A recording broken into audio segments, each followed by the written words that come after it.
Hey Varsha, tell you what, I just won over my dad for the third time in a row in a game of Catan. Oh, sorry, I almost forgot to ask. How are you? Did you start school again? Hi Vishu, I'm fine. We play Monopoly in our family. I prefer reading over board games, honestly. It's just about getting started and enjoying the games. Yep, that's right. I have Falgun and Shweta from Dice Toys Labs to entice you, Vishu, and to convince Varsha on how cool board games really are. Before we jump into this, I would like to introduce Sambash. Varsha, can you help me out, please? Good Awesome. evening, Europe. Hello, world. Sambash is an open community of like minded Indians from different spheres of life, from IT to accounting, from students to professors to retired seniors living in Europe. We come together to discuss the real Indian cash, culture, art, societal issues, and history. Thank you, Varsha. So, guys, can you tell me what was one of your favorite memories as kids, or what did you guys do the most during the lockdown? Well, for me, it is about getting lost in my imagination. Together with my sister and my dad, it's so much fun. And then sometimes Amma joins in and turns our living rooms into tunnels and mazes. Nice. Mine has been drawing, origami crafting, skating in the living room, and of course reading, cozying around in my favorite chair while my brother frolics around, perhaps a bit like you, Vishu. Mhm. So, what do you like to read, Varsha? Well, I usually read a lot of Harry Potter and loads of Amar Chitrakatha. Talking about Amar Chitrakatha, imagine how would it be to bring Amar Chitrakatha live onto your tables in the form of a board game Yeah. and re-envision your war scenes, Vishu? Would that be interesting? Wait, you're serious? Yes, I am. So today we have with us Falgun and Shweta, the founders of Dice Toys Labs. Dice Toy Labs is an exciting new Indian toys and games company with a mission to make innovative, high quality, India centric products. With a rapidly growing community and gaining popularity among the youth of cool India, Mhm. has garnered a lot of interest from market leaders in the toys and games industry, primarily from the fresh product design, consumer research, and achieving international quality standards by utilizing local manufacturing capability. Welcome to the show, Falgun and Shweta. We are wonderful and super happy to have you guys on our show today. Hey, thank you Thank so you for much. having us. Yeah, thank you for having us. I mean, this is a great opportunity, and we're very, very thrilled to share our story with all of you, especially the two kids who are hosting it. Yes. So cool. And I'm a third kid with them too here. Awesome. Yep. Fantastic. Bring the child in you, bring it out. All right, so let's get on to the show. I think all our viewers are very excited to know more about your journey. So, Awesome. w- what really inspired you to create board games, and more specifically, board games with the Indic values and Indian history? I know both of you were former executives in multinational companies. What made you take that switch? So, okay, let me start from the first, right? I mean, the family was one of the main reason, right? I mean, when we were kids, we had a very large cousins group, and we used to play Monopoly. This was like when we were 8 or 9 years old. We used to play Monopoly, or the Indian version of that called Business, and we used to play for like 2 3 days, and we would actually maintain credit balances on a sheet of paper, which would go on and on and on. And because we used to build like 10 14 hotels in a city. I know there is no rule, you can't build so many in a city, but the way we used to play was mad. Okay, and then when I would come back home, I'd be like, we don't have the game with us, and we were not very well off. So I told my dad, to buy me the game and all of that. This was when I was 8 or 9 years old, and he said, "Why don't we make it?"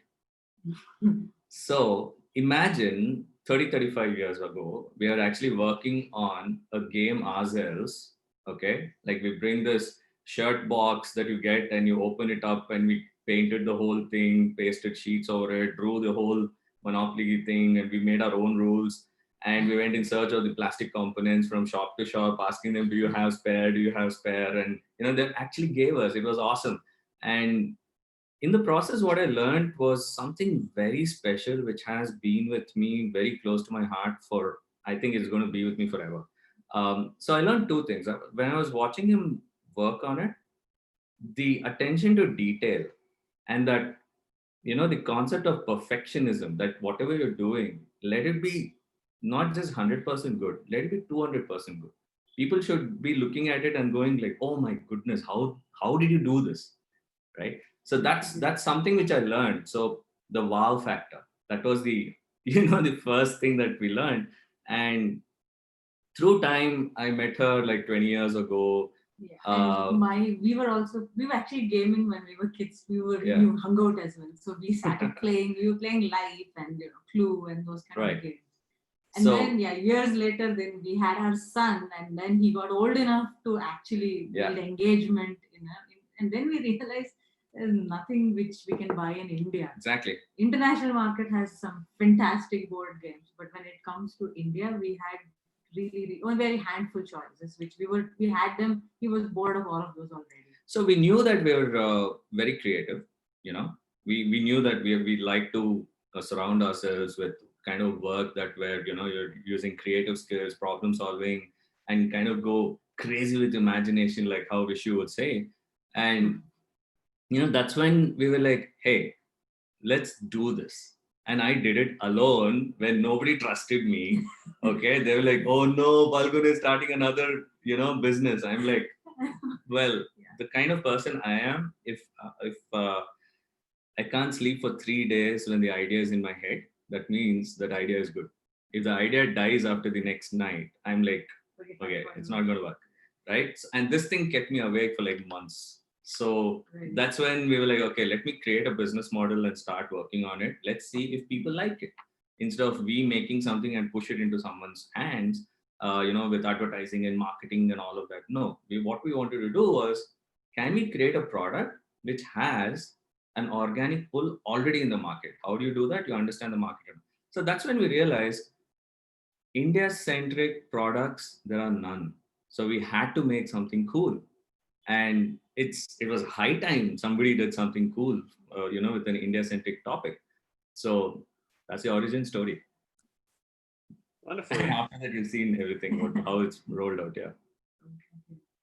Wonderful. So basically, as you were trying to create your minimum viable product, I think in the business terms, that's what you would say, right? So you were trying to create your prototype and make it a minimal viable product.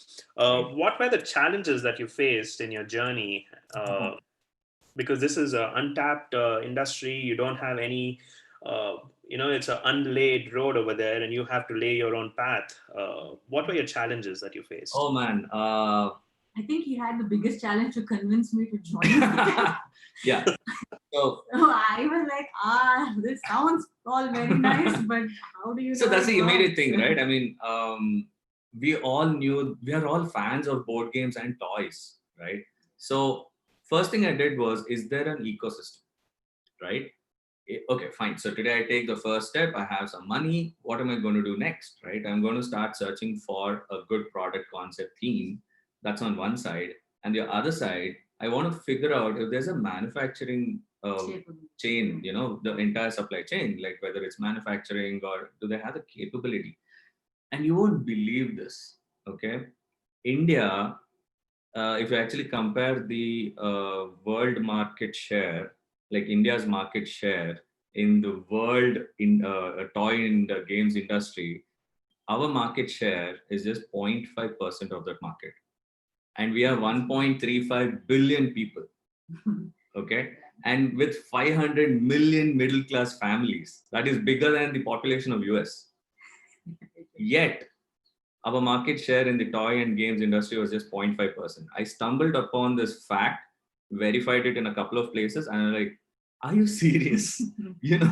And then I'm thinking, okay, people are just chilling in malls and, just wasting money on, time pass stuff. Why not create a platform, give them an opportunity to bond over a table, right? So then we started analyzing the, do we have manufacturers? And there were very, very, very, very few. We actually went all around India, traveled from, every North corner, and south, and we found a couple of people in Ahmedabad, okay? And slowly we started realizing that just 3 or 4 manufacturers in India, okay, who have the capability of doing really good toys. Like for example, you might have seen what is that small Kinder egg? Joy. Yeah, you've seen the Kinder Joy toys, right? You get these small plastic toys. The egg, the same guys who did Ferrero Rocher. Anyway, so we found a couple of people, and then we were so happy. We were like, okay, these guys are there. And then when we actually designed the action figures and the minifigures and stuff like that and sent them the 3D file, they were like, whoa, we can't do this. Yeah, it's too complicated. And this is after, giving us the hope for like 4 or 5 months. And we started talking to somebody in Bangalore who actually makes toys for Hasbro and all of them. And they also like, whoa, we can't do this. Then we realized the fundamental problem in India is all the manufacturing of all of these things was primarily for export. And if you do only export and not do any domestic market, you get a discount. Like you get, it's like an SEZ, right? You don't have to pay taxes, you get rebates and stuff. So we were like, shucks, and we didn't want to stop. Who do you go to? China, right? So we went to this place called Alibaba. We see, the thing is, at that point of time, we are reinventing the wheel at every step, right? It's like, I don't know why we are doing that, and this is like after 2018, and we're still figuring out how to make a small toy, right? So we just went to Alibaba. I put an RFQ saying, hey, we have these figures. I shared a couple of pictures of it, and then they said, can you do it? I asked them, can you do around 5,000, 6,000 units of each of these? Overnight, we got thousands and thousands of proposals, and then we realized there are 5,000 plus factories in China just in Shenzhen area, which is just above Hong Kong. 5,000 factories, and they're all giving you like ridiculous rates. Like, I can do this for 1 rupee per piece to 10 rupees per piece. We were like, okay. This just opened our minds. It's like, okay, fine, so these guys are experts at it, but do we have, I mean, you heard so many stories about going to China and giving your IP there and misusing it. This was before coronavirus. Right. Okay, this was long before. So we actually went and checked out a lot of factories. We saw the capability and we were mind blown. Okay, the kind of stuff that you can do. And then I was thinking, okay, this is not rocket science. We went through the process of this 3-4 months, and the first production run of these minifigures and stuff that you see, right? We got it done from China because they had the capability of making the PVC figures, which is completely flexible. It doesn't hurt the child, right? And we got the safety certificate done and all of that stuff. And then we realized this is the reason why a lot of Indian companies are not into making toys and games, because there's such a major process involved in all of this. And that in that year itself, we got to know that, when India introduced this rule that any Chinese product entering Indian borders, has to get a safety certificate test from the Indian labs. Yeah. Not just some lab in China or anywhere, right? From an Indian lab. And there are just 5 labs in whole of India who test products. There were 5,000 crores worth stock stuck at customs. And that Christmas, there were no toys in the stores. And we were like, yes! So this is the time for us to not, and we were like, okay, let's get something out. And we started working on products. And at that around that time, without any product, we went to a Comic-Con in Bangalore. Comic-Con, right? And we went to Comic-Con in Bangalore, set up a stall just to see if people like the whole concept. We got flooded by people, and that's when she decided, okay, I think I'm going to quit my job and join you. So we didn't breathe those 2 days in Comic-Con. Yeah, it was ridiculous that we got flooded, and children were just pouring in, and all kind of demographics were pouring into our stall, and that just motivated us. Yeah, we had just 3D printed pieces. Yeah, that's all So, Falgun and Shweta, so as we progress into your journey of, venturing and facing all these problems, um, I mean, you'd have probably come across very interesting facts in your research, because one of the key things is having the Indian element. So you'd have probably done a lot of research in it. So you would have come across facts that, which is not taught in school. And you would have felt like, oh my God, this is such a brilliant concept. Why didn't we learn about it when we were in school? And how did you bring that out in the form of games? Did you have any such So it experiences? was very interesting. Just to give you a quick heads up on what really motivated us about the history part of it. Did you know there is an island fort on the shores of Maharashtra? Okay, it's called Murud Janjira. Just Google for it. It's a beautiful story. For 60 years, the Marathas fought with these guys to conquer that fort. And this fort are like, I think it was ruled by Parsis or something like that. I mean, now Parsis, but, Persians kind of the last level of this. So we stumbled upon this story, like, that Shivaji is trying to conquer them. They're not able to do it because it's an island fort and it's 25 kilometers into the sea. This is again hundreds and centuries ago. Okay, just imagine. So you know what this guy did? Shambaji built another fort called Padmagar Fort. You can Google it. It's again another island, 25 acres island. Have we ever heard of all of this? Never, right? Right? And for 60 years they fought to conquer each other. Okay, so the Marathas kept going to this place in boats and all of that and trying to attack, climb the walls and all that. They would get defeated, come back. They did that for so many years, and finally Shambhaji was like, okay, chilling, he's like, I can't do this anymore, let them live by themselves, we'll be here. So these guys decided, I'm so bugged that these guys keep attacking us, let's go attack Shambhaji. So they left their fort and they went to Padmagar and they got defeated.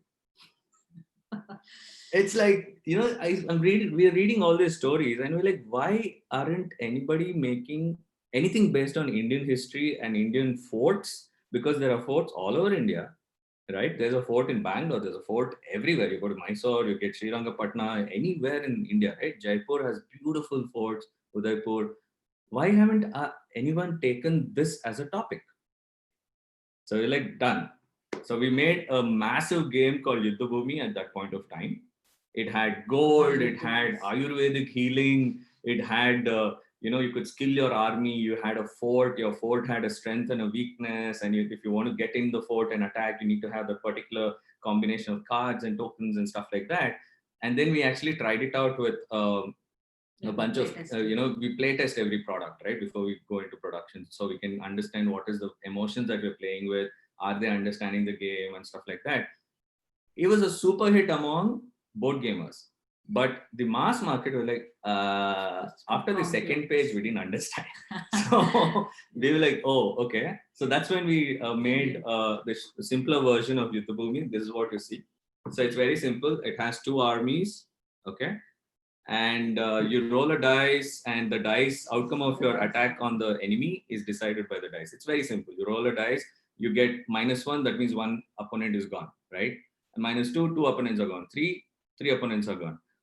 We realized that even a 4-year-old could play this game, and they're learning integers in the process. Okay, so like for example, when we tested it out with my son, he was calculating like in terms of soldiers. You tell him how much is 10 minus 5, he'll be like, okay, I have 10 soldiers, you remove 5. That's how it started happening. So it's a very simple game, it's a super fun game, very fast, edge of the seat. It gets very interesting when you start getting the Yuddhabhumi event cards. Okay, there are game cards which are basically events from history. So it's very fun. I'm sure like Vishu and Varsha have a lot more questions on Yuddhabhumi. Oh, yeah. But before we dive into the real games itself, since your games are very Indian centric, and in today's world where there's a lot of misinformation or misunderstandings. So that's a very interesting question. So what happened was, initially we actually started off with making the game based on Mahabharata. So I don't know if we have the chariot here. So we had a small chariot with Arjuna and Krishna sitting in it, beautiful horses and all of that. The game was primarily like, a Chakravyuha and you have to enter it. The game, that was a game. You ram into the soldiers and stuff like that. So, and then we got contacted by a Hindu community and they said, are you serious? You're making something like this? I'm like, yeah. And then they were like, do you know what happened to this company who launched a Hanuman stuffed toy? I'm like, no. And they said that the company was shut down by a Hindu community. And they started saying that children should not be taught that they can play with a god or they have control over a god. So, that was the scary part. So the thing was, every time you work with a living religion like Hinduism, right, you are bound to get a lot of, you might piss off people somewhere or the other. So we had to play with the right kind of stories here and there so that it does not piss off people. At the same time, we are communicating to a large audience and we're not making mistakes by representing the culture or traditions. Right. We don't want to link, we should not cross-link mythology and history. That has to be kept separate. So a lot of people mistake history with mythology. Right. That was what we started understanding. So they will be saying, we've encountered a lot of people. They say, "Hey, aren't your games based on gods?" I'm like, "No, it is not. It is history." So yeah, there were a lot of small roadblocks here and there where we had to pivot our product a little bit.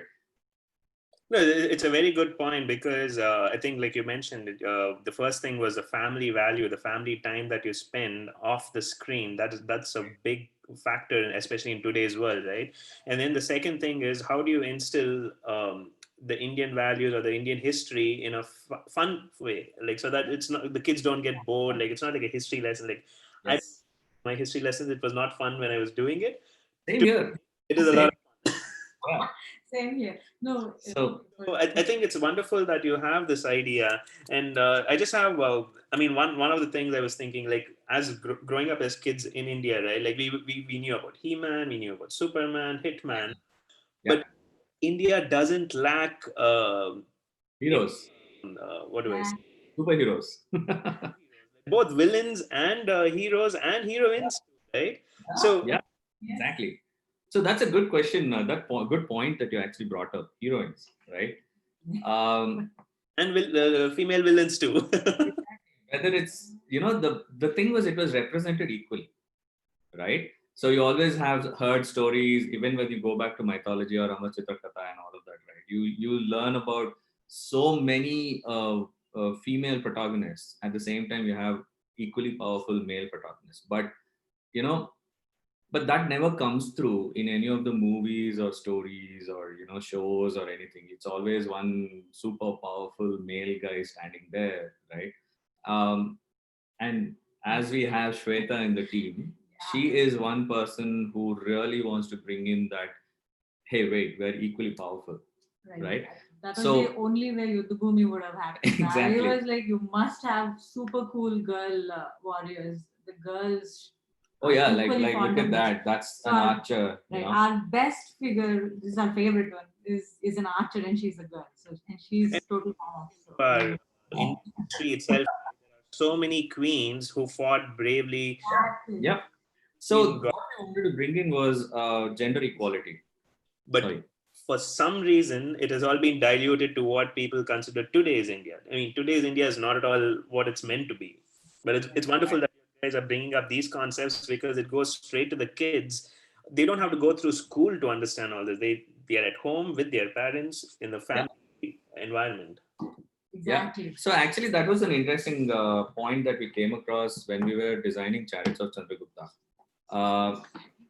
So if you actually look at this, that's the artwork. You have the palace there, and there's a female chariot rider racing across to get there. So we actually were Googling about Chandragupta's time and trying to do research about it, and we came across Britannica and all of these other websites, right? And then we came across this very interesting fact that he had female guards out of his, in his palace and all of that. And, he trusted them a lot. So, and then we came across this another fact. This was again 300 and 320 BC, 360 BC. Okay. And He had 8,000 chariot riders in his army, and he had equal number of female and male soldiers in his army. You're like, wow, that is so cool. He was so Right? ahead of We his always, times. we always learn about things like Chandragupta faced this enemy, faced Alexander, faced this, that, He unified India. right? Those And things Chanakya did this, Chanakya did that. But nobody talks about simple concepts. Did you know that chariots were there as a actually when you think about Indus Valley civilization, we think they're like prehistoric civilizations, right? But in the Indus Valley civilization, a chariot was one of the most popular toys. You actually find a lot of those in the museums now as an artifact. The toys that they made, like it looks like a horse and a bull and all that. I'm like, wow, this goes back like 5,000 years. So yeah, That's I very think you have interesting. a question. Falgun and Shweta, because like one of our previous guests, they were talking about like women rights and stuff like that, and one of the things that came up was uh, differentiation versus, especially about women across different parts of India, Yeah. differentiation versus discrimination. Okay. Nice. And where today's India talks about discrimination of Indian women, while back then it was differentiation.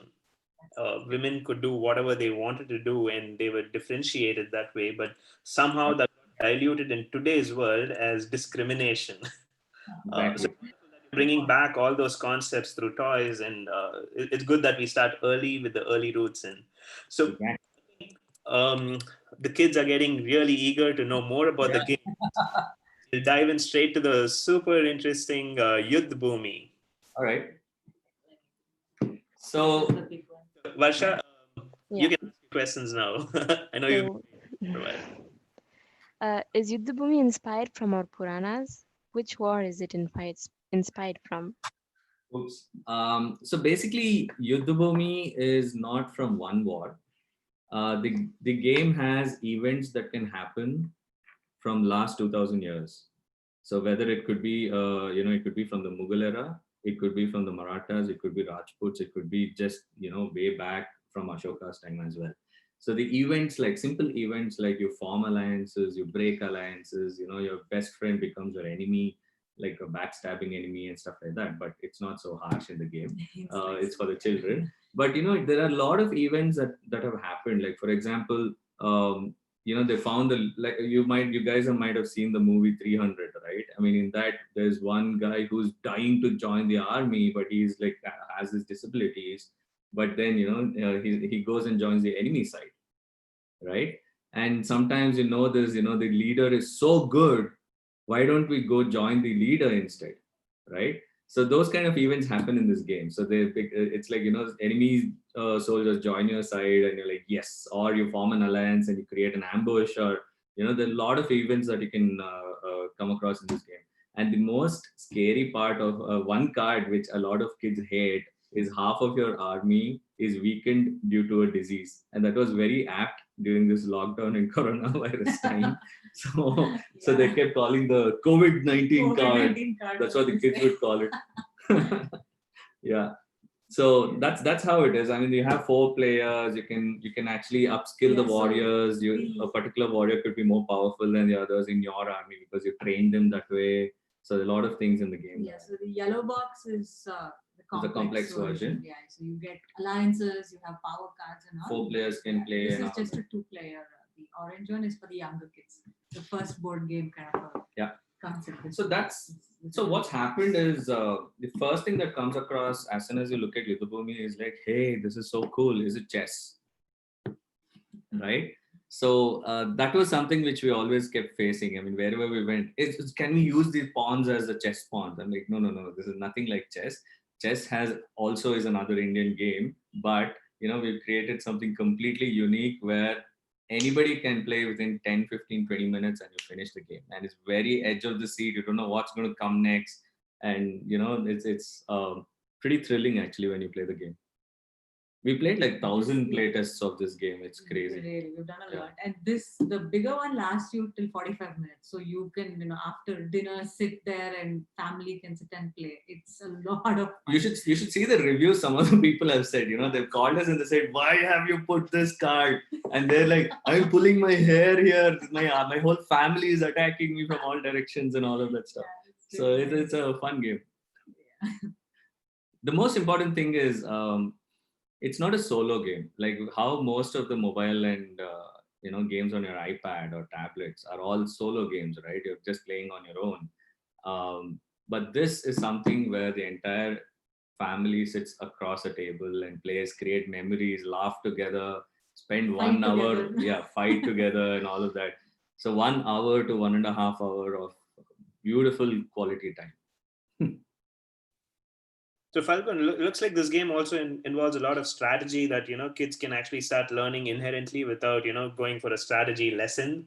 Like Yes. they start picking up how to Correct. alarm. So, to give you a quick heads up on strategy is like how you're going to use your resources, right? Are you going to go full on and attack, or are you going to like hold back a little, heal a few people, and then come back with a big bang attack? Or are you going to skill your army, more make them more powerful than the other army and stuff like that? So you have to decide on which card you play when. It helps a lot. So we already have one audience question from the live group in YouTube now. Do you have references to the history and museum so that kid can read?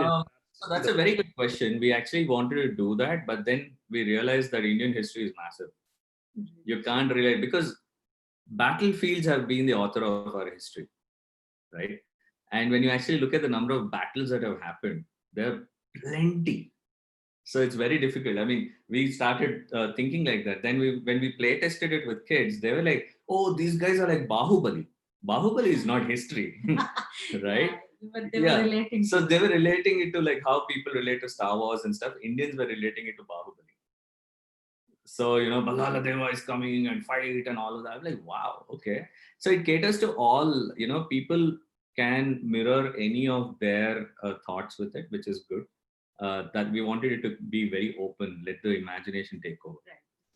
More imaginative, play oriented. So that's the reason when we created Chariots of Chandragupta, we made Chandragupta as the hero of the game, right? Yes, there you can imagine the character itself. Yeah.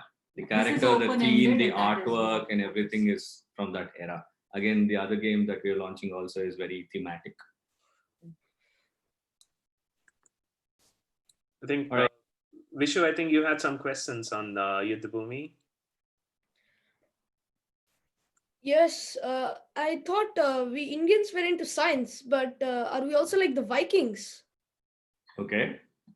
Vikings, as in the sense they would fight all the time and just be, Go on rampages and other stuff.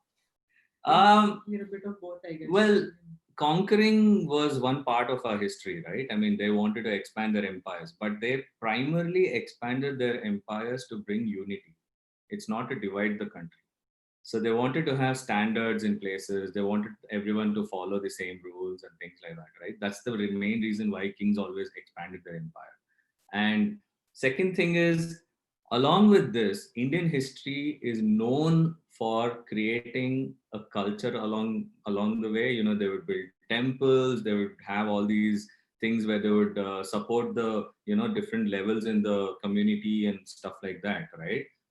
That's what was different from other empires. And the main reason why nothing has changed in the last 3,000, 4,000 years in India is because of this. We actually respect a lot of things that happen here. We are not rebels when it comes to, hey, I don't like this, let's change it, right? So Vikings were very aggressive. They're wild, right? And they don't exist. It's not a tribe which still survives now. So that way, we are very proud that we come from this kind of a heritage, and we can actually bring in these, small snippets in each of our games. We're very happy about it. Mm-hmm. Thank you, Vishu, on that. We do have one more audience question here. Are these board games now going to be manufactured in India under the Make in India? Yes. Yes. So all our products are made in India now. We found vendors locally, like just a couple of kilometers away. And that's a very interesting question as well. So why make in India is so popular right now? One is obviously China has taken a major hit from imports and exports and all of that right now. The entire world, not just in India. Second thing is India has always been strong in the packaging area, right? I mean, cars are being manufactured in India. Like mobile phones are being made in India now, Nokia, Samsung, and all of these, right? And packaging was something which was always our strength, whether it's toothpaste boxes or soap boxes or chips packets or anything. They used to be so cool, if you remember, right? And even now, it's like you'll be like, what is this piece of art? You don't feel like throwing the boxes away. So that's when we realize, hey, wait a second, we are so good at this, and we should be, that's we went to a printing guy and we showed him, hey, can you do this for us? Okay, this is the new cardboard version of the Bhumi that we're launching for the masses. Okay, it's a simple thing. If you actually look at the material used and all, people were shocked that we can actually do stuff like this. In fact, it looks like plastic, but it's not. It's just cardboard. It's just cardboard. So when we actually went and asked a lot of printers that we have this idea, can you do it? They're like, why should I do it? They didn't have a requirement to make a circular token which you would use as a coin in a game, right? They never had a requirement for that. Why should we maintain a die for it? Why should we do this? Why should we do that? Why should we? You will never see a box which is this big in India, right? Where will you ever see a box which is 2.5 inches wide? You might have seen these fancy shirt boxes and stuff like that, but they're all very thin and flimsy. But these are something which can take a lot of weight, and so everything was like a learning curve. And each of these games come with like 330 components of different sizes and different print quality and stuff like that. They nailed it. Yeah, they did fantastic. And in 10 days. In 10 days. That is what we achieved. And at 1/6 the price of China. This was the capability that India has. So we were like, man, we have a superpower at our hands. Let's use this. And the artists also are all the artists are from India. Yeah. So he's done such gorgeous artwork. Like, look at this. I don't know if you can take a look at this. This is a marketplace. They're like buffaloes crossing the road. You can see people. It's a top view, like a typical market. And you go around the track. So the game in Chariots of Chandragupta is you build your own track. It's not like Monopoly where you have a single track, or a Snakes and Ladders where you can't change the where the snakes are, the ladders are, right? I wish you could change it. But what we wanted to do is like Catan, Vishu has access to Catan. So in Catan, the combination of your hexagon terrains, there are like millions of combinations you can come up with, right? So that was like a revelation, right? When Euro games came up with this concept of economics and variable play and replayability to such a crazy extent that every game setup is different. You have to start planning your strategy differently. Like, for example, you play with an expert chess player. If you make one move, that guy knows what's your plan, right?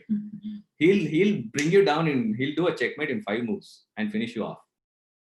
But in these games, you cannot do stuff like that. There is no fixed strategy for any of the steps. You cannot conquer a game. So that's the best part about these games. You cannot conquer them. So you remove the ability to predict, and you go with the flow of the game itself. You have to give elements of both. That's when the game is interesting. Otherwise, you know that a young child is always going to lose to the parent and they'll not want to play again. That's what happened to me as learning a chess with my dad. I'm like, oh God, he's too good. So, but these games, they let you learn slowly. So that's another interesting point. These games allow a child to, experience loss at the same time, experience a win.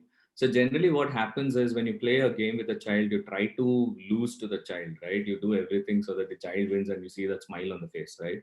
But what if, actually psychology, if you talk to any psychologist, that's what they say. You have to let the child face reality, whether they lose a important person in the family, or you lose as simple as a game, or you lose a toy. You know how people, they throw a tantrum and stuff like that, right?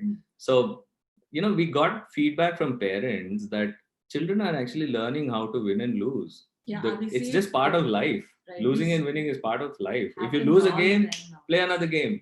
Exactly. Simple. That's how our son is also. He would cry so much when he was 4.5, when he started playing first. Every game he would be like, he would cry. And then now by the time he was around 5.5 to 6, he's like, okay, next game. Mommy, next Yeah, time now I he's will like, get you. now he's like, okay, you won, great, good job. Yeah. So it's a good attitude they have now. So I think let's dive in a little deeper into Chariots of the Chandragupta. I think Varsha had some questions for you on that. Okay. Yes. So, how do I explain these games to my Belgian friends? Take Chariots of Chandragupta. What context can help them understand on how to play this game? And So we do you actually plan? use 2 lines to explain that. Yeah. Oh, okay, sorry. Do you plan to release it in European languages? Like here in Belgium, we speak French, Dutch, and German. Right now, we have a plan only for India. So it'll be probably in English and Hindi. And we do have a plan of exporting these games to different countries, not just Europe, all over the world, right? So our strategy there is to make everything symbolic. So when you actually talk about you earn, like in Chariots of Chandragupta, you're taking care of your horses, right? You're feeding them like water and food and stuff like that to make them go faster and stuff. So we made everything using iconography. So when you have iconography, you don't need languages. But yeah, to explain to your Belgian friends in one word, it's one line. It's very simple. You just have to say it's a racing game. You're a chariot racing game. You're racing to the palace. The first one there wins. It's very, very simple base. So they don't really need to know who was Chandragupta, but you will have a tiny backstory. Slowly during the game, you'll be like, box. oh, okay. So Chandragupta had chariots. Yeah. So and we have explained what happens, how you go through the fields. Yeah, exactly. The artwork will take you there. People who've never been to India will be mesmerized. Those of you who know what is India will get into this zone. They'll really enjoy being inside this zone. Oh, just like India, you have buffaloes crossing the road. There are plenty of buffaloes on the road.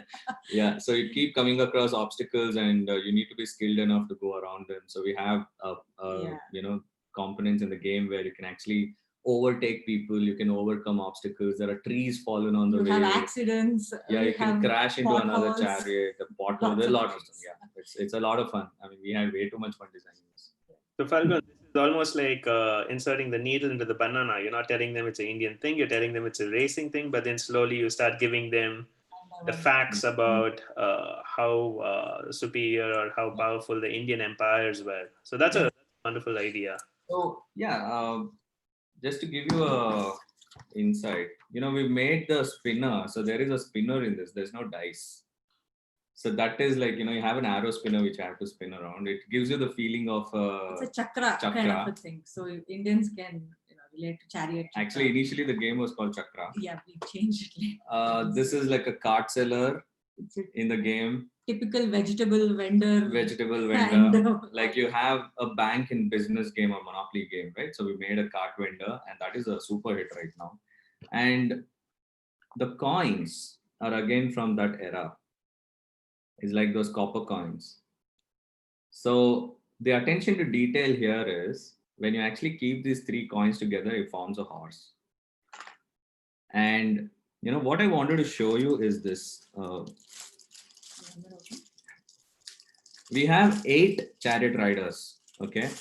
And each chariot has a different character in it. We have 8 characters in it. So this guy is like, one of the chariot. Can you see the artwork? Yeah, the prince and princesses. So they're prince and princesses of the Chandragupta time who are trying to, take the same path as Chandragupta. So that's like a female rider. And we have 8 such characters with our Indian skin tone and stuff like that. So from character design as well, we wanted to be very accurate. Yeah. So I think someone's asking if we can buy cards or character toys. Yes, if they're lost, we replace it for free. You just have to send us an email. We'll give you. So we've actually modularized our game. So how we've modularized is any game that you have of ours, you can upgrade it to a 3-player, 4-player, 6-player, 8-player, 7-player. It's up to you. You have to just get another set of soldiers. That's it. Yeah. So we modularize the entire game where the kids in India, see, the thing is, from a pricing model perspective, you can't put like a big set and say, pay this much and you'll play the game, right? Why not modularize it into something super affordable? And then as and when they gain the trust and, they understand the gameplay, they can upgrade. So that's exactly what we're doing right now. And to increase the story around the games, we keep launching new expansions to the story. So we have one other game, one other question here from one of our core team members, Mrs. Vijay. How do you see competition from video games where games are freely available, interactive, multiplayer mode, which does not need someone to sit next to you? But exactly. So that's a very interesting question. I mean, you can't beat video games. I love video games. I mean, I when she met me the first time, I was in front of a TV playing, I think, Contra or something like that. And the thing is, video games, the kind of engagement that they provide, you cannot beat that with a board game. But if you actually look at any video game, the start and the finish are always the same, right? Like look at Mario. You have a lot of things that go in the process, but end of the day, you know what to do. You're going to save the princess, right? Or any other game. But in this, you script the end. You don't know what the end is. You have no. It's not like a book where you know the starting, the middle, and the climax. You script it yourself. So that's the reason why board games have been always very, very popular. And you have control over a lot of things during the game. That is called player agency in games, where the player has a lot of control and the game doesn't take you over. The game doesn't conquer you. So there are a lot of aspects, from an emotional perspective, how you deal with it, and all of these things in a board game. And most importantly, board games trump video games right now, even from statistics perspective. If you know Kickstarter projects, right? In the last 5-6 years, board games have been 4 times more than video games on Kickstarter.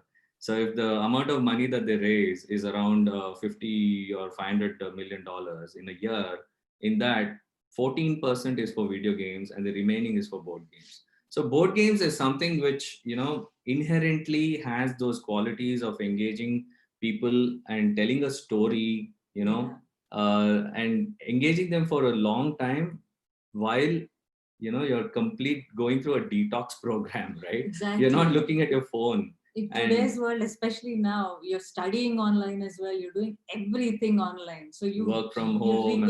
You really need a break from this. So again, sit and play online is just going to, worsen things. So this is a fantastic thing where you're bonding with your parents. You get to know them more. You're creating memories. You're bonding with your friends, your family. That's the best part. I'm sure you would remember something from a board game that you played with your family. You'll be like, oh, you remember that day? I can't believe you did this, and you start laughing about it. Would you ever do that for a memory in a video game? You'll never remember anything, right? You can't say, hey, I played Assassin's Creed and did this. Okay. So it's a little different here. Yeah. The emotions. So board games are very special for that reason, because you're getting transported into that kind of a world, not alone, together with a whole group of friends, and you're all together in this theme, and all of you are like, for that 1.5 hours you forget where you are. So basically you're drafting memories that you can actually take and preserve and relive those memories later on as well. Yeah. And I think board games are something that passes down through generations also sometimes. Like I played Monopoly Business, and now I'll be playing with that with my daughter. And one of the curious questions was, as kids we were learned of Snake and Ladder and Ludo. But then it's very surprising that today in India we don't play so many board games, but Snake and Ladder and Ludo were already there in India, not as Snake and Ladder or Ludo, but they had the Indian name to it. And I think even the name of your own company, Dice Toy Lab, the Mahabharata had that stuff. Yes. And it is so amazing. Like we've lost so much of our history, itihasa, and it's all become myth and mythology now. Exactly. So yeah, that's a very interesting point that you brought up. So there was one of the oldest games which are found in one of the archaeological finds is called a mankala. Okay, uh, you might have seen your grandmothers and all of them playing in your native places where they make these holes in the ground and they put these shells and they move these shells from cup to cup.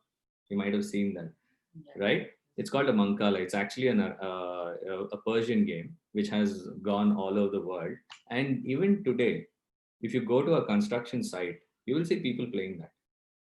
Hmm. You will see people playing Indian version of Ludo even today. Anywhere you park at a parking lot, you will see somebody playing the game there. See, the thing is, entertainment as a channel is is required, and people are slowly waking up to this, that this is actually an entertainment channel, other than just binge watching on Netflix and all of that. So that's another challenge for us to make content equally competitive. Engaging. Yeah, we have to compete with Netflix. Wonderful. So, I think Vishu was very interested, something that he was studying in school about one of your games, or rather, he was not studying in school about one of your games. Vishu?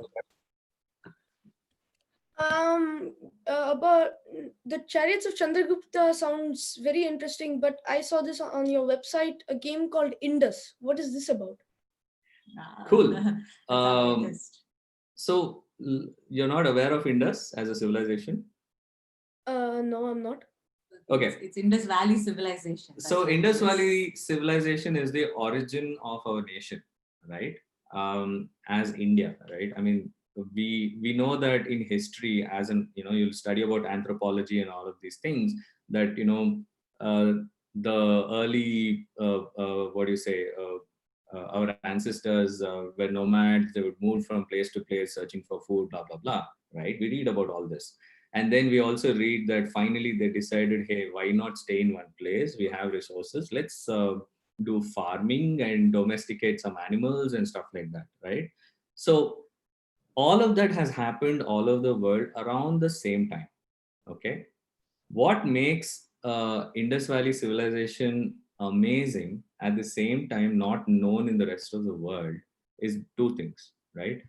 It is not known in the rest of the world for one reason being there is no script from that era where you can actually pick up a book or some writing of a poet or something like that where you can just take it and translate it into English. You can't read. We can't read this. So even today, 2020, you can. There is nobody who can translate the Indus Valley's script. So the glyphs that you see, the symbols that you see, nobody has translated it. So that's one. So you don't know who the kings are. You don't know how popular it was. You don't know what the empire was. Nothing. You didn't know who was ruling the land. Nothing. Right. So that's one of the reasons why it was lost. And the reason why Indus Valley was super popular at that when they were being when they excavated it, they all were at the same time, whether it's the Egyptian civilization or whether it's the Romans or the Mayan or the Aztec or the Babylon. If you look at all of these, right, Indus Valley, they had figured out how to make baked bricks. It's not easy to make baked bricks. This was 3000 BC. You know how to make bricks? You actually take clay from the shores, from the banks, and then use wood, heat it, heat the clay, and it becomes so solid. And that actually they figured it out. What would a typical person do? Go break a stone, take the granite slab, and use it in your house, right?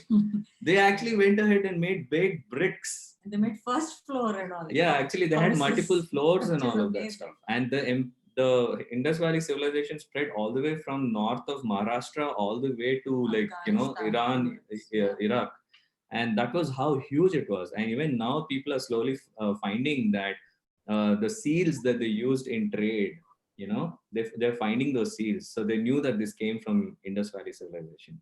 So there are a lot of that's the main reason why we want to make this game, because first of all, India is a huge, massive country, and there's so many children, and we want them to feel that why are we studying just about the ancient seven wonders, about Alexandria and Olympia and things like that? We had epic stuff in India. Actually, to come to that point, this is slightly off topic, but if you actually look at the temples in India, any temple, right? If you look at the pyramids in Egypt, pyramids are huge, magnificent, and all of that stuff. Tons of stuff inside. They did all this artwork on the walls and all of that. But what is special about Indian temples is you find temples all over India, right? But if you look at the uh, time period it took to build a temple in India, it's not in the time period of how long a king would be alive, right?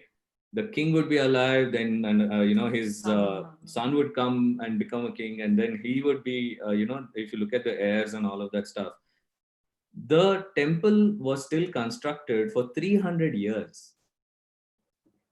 Can you imagine keeping the artwork and the style and the architecture consistent for 300 years?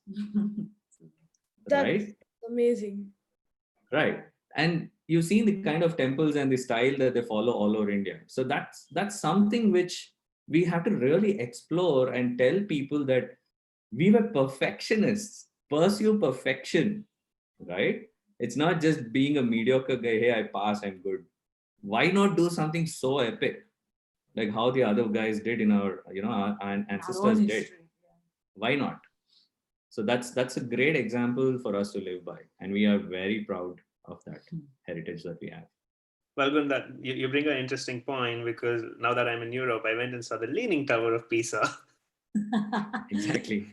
A defect or fault in construction, and it's not that old, but if you look at our Indian temples, which are much taller, they still withstood natural disasters, conquests, and all that stuff, and it's still standing there. And those are aspects that I think, we didn't know about it when we were growing up in India, and which is a really sad story. But it's great that through these games and a very common man's approach, you're able to bring this out to kids to learn and appreciate and respect the value of what we had.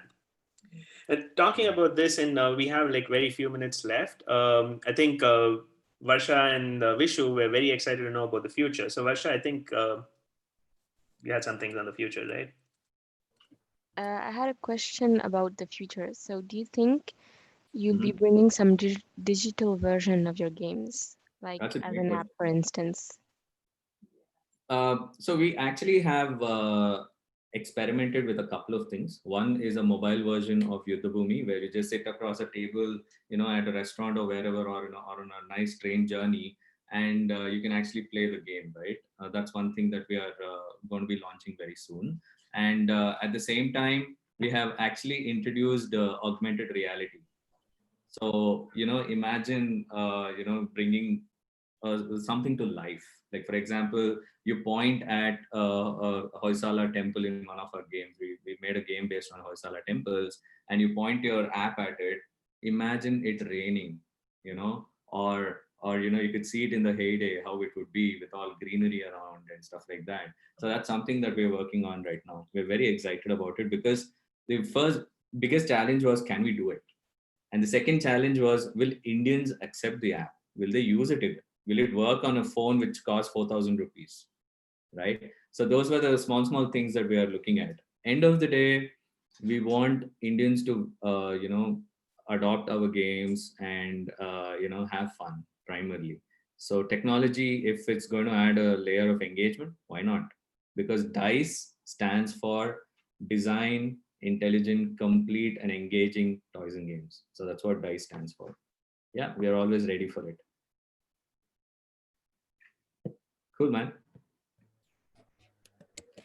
I see a STEM game, My Bot Bites.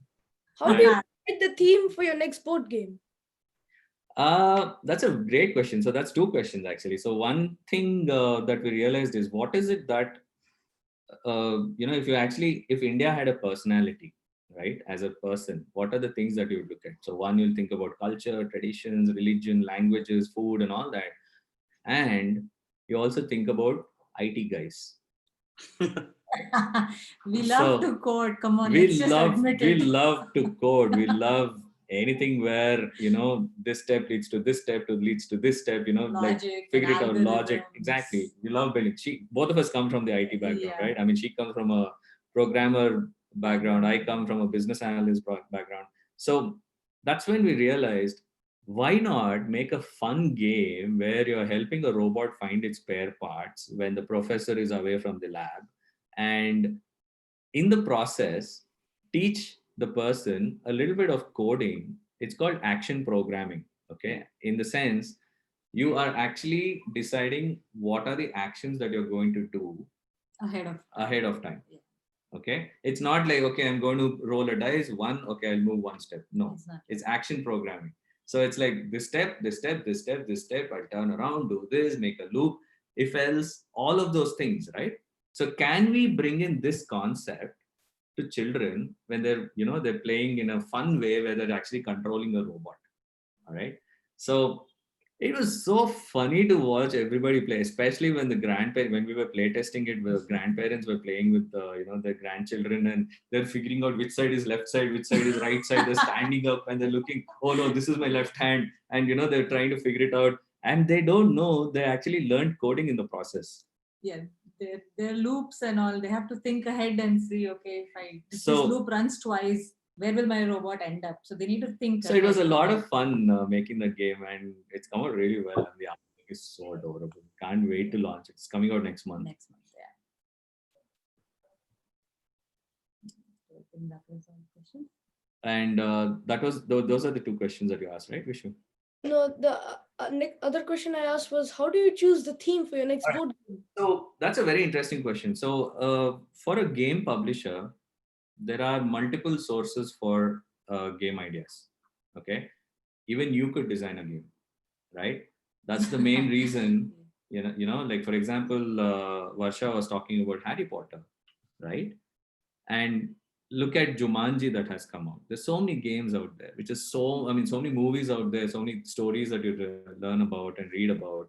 And why not make a game? So we actually designed a board game design kit, which makes it easy for anyone to design a game now.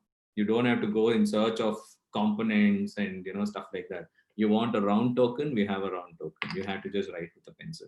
So ideas wise, we have plenty. If you actually look at the world, there are 1 lakh plus games in the world, but 0.001% come to India in that. And in these games, there is hardly a handful of games based on India. So India is a goldmine from content perspective. You can go back in history, or you could go into hardcore technology. It could be rocket launching. It could be anything. You could design games on anything. It's all about gamifying a particular concept that you want to convey a message through, right? So having said that, the other way a publisher can get ideas is from designers like you. If you have a game design idea, but you don't want to break your head about marketing it, building a community around it, sales and advertising, shipping it, production, give it to us. We'll take care of it. Right? So that time we're getting a fresh perspective. So we did this, and in the last 2 months, we've got such amazing games from people. We are just blown away. There are games where these guys have designed on Bollywood. There's one game based on the trading along the Malabar coast, and there's one more game where your bees in a hive, you're going in search of the closest flower, and that's like your secret. You're not telling anyone where you're getting this honey from. And it's a really fun game. There's so many ideas which have come out. Recently, a child made a game on coronavirus. Well, you might think that, okay, it's another game on coronavirus, right? There are like a million games out there. But this one, it was so artistic and beautifully made, we had to help him out. So we actually made that into a reality. His product is right there. It's called Corona Yuga. You can Google for it. And the second big revolution that's happening right now is printable games. So that's another venture that we are exploring right now. It's called Plinkit, where you just print in a blink and start playing. You don't even have to go somewhere and buy. And the best, especially now, everybody is at home in a lockdown, and you don't have access to order a game online. It'll come like 3 days later and all of that, right? This one is like you print it, play it, have fun. So a lot of opportunities, and your generation especially, you guys are going to come up with epic stuff. I'm really looking forward to it. We are always available for ideas, and if you guys have a game design in your mind, contact us. We can help you out. We can guide you. Let's make it a reality. Done in India, everything can be done here now. That's one. It's wonderful, Falgun and Shweta, what you're saying, because it's not just you running your own enterprise, but you're stimulating kids to have come up with ideas, come up with their own aspects and codes, and it's wonderful. And I think more people should actually see these kind of interviews, know what you guys are doing, actually get inspired, right? And it's wonderful. Thank you so much for doing this. And I have a small secret. audiences before, it'll be wonderful. We want more people to buy your games, but for the exclusive audience of Sambash, could you now reveal what? Yeah, so we just created a code for you called SomeBash, and I think Shweta will be the right person to give you what you're going to get out of it. Basically, if you it'll be around rupees 2,000 and above. If you buy, you'll get flat 10% off. Which nobody gets. We don't give this offer. Nobody gets this anywhere in the world. This is only for SomeBash. You just go ahead and get our games, and let's do this. So the code is okay. We see the code, so we will share this to our people. It's SomeBash, and just information, like one of the points that you brought up, and I will conclude with this. Vishu will conclude this with the sloka. Is the reason we have SomeBash is because a lot of facts, like you mentioned, like when you started with the Mahabharata concept, some bashed you, and the idea was to bring up the facts, the real facts. People may not like it, but if that is the truth, that needs to be brought up. And I think the way you're slowly instilling these facts and these truth in as a part of your games for the children, I think that is wonderful. So for the audience watching it, the code is SomeBash, and when you spend over 2,000 rupees, you get a flat 10%. This is exclusively for Sambash, and thank you so much, Dice Toy Labs. And I invite Vishu to conclude with the Shanti Mantra.